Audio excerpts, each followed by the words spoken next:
Assalamualaikum warahmatullahi wabarakatuh.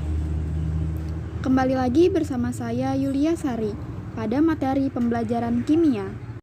Bagaimana kabarnya hari ini? Semoga selalu sehat dan semangat dalam mengikuti pembelajaran. Sebelum memulai pembelajaran, marilah kita membaca doa terlebih dahulu. Bismillahirrahmanirrahim. Amin.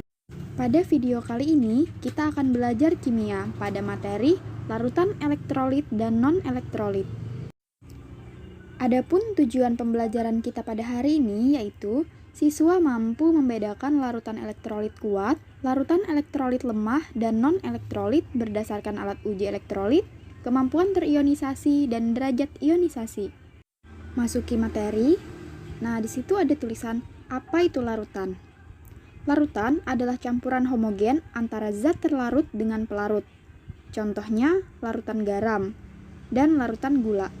Larutan garam berarti campuran antara garam sebagai zat terlarut dan air sebagai pelarut. Sedangkan larutan gula berarti campuran antara gula sebagai zat terlarut dan air sebagai pelarut. Berdasarkan daya hantar listriknya, larutan terbagi menjadi dua jenis. Yang pertama adalah larutan elektrolit, larutan yang dapat menghantarkan arus listrik. Yang kedua, larutan non-elektrolit. Larutan ini merupakan larutan yang tidak dapat menghantarkan listrik.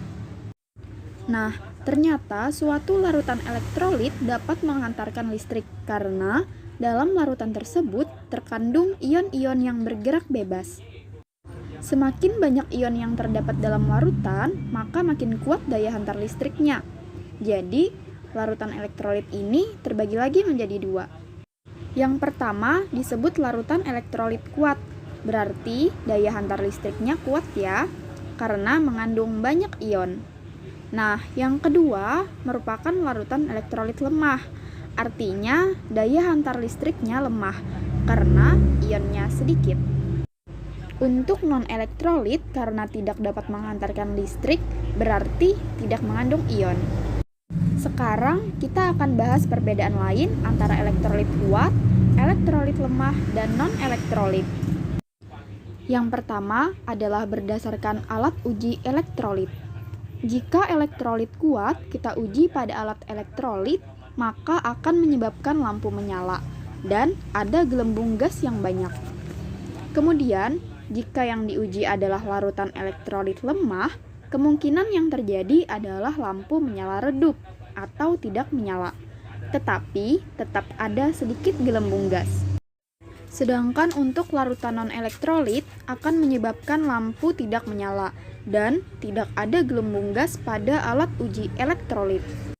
Lanjut perbedaan yang kedua yaitu zat terlarut dalam elektrolit kuat akan terionisasi sempurna. Salah satu contohnya -adalah HCl. Jadi, HCl dalam larutannya akan terionisasi sempurna menjadi ion H+ dan ion Cl-. Nah, untuk larutan elektrolit lemah, zat terlarut hanya terionisasi sebagian. Contohnya, larutan CH3COOH.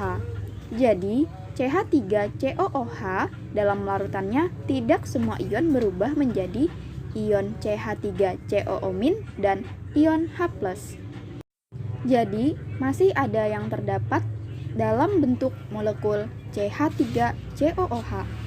Kemudian, untuk larutan non-elektrolit, zat terlarut di dalam larutannya tidak mengalami ionisasi.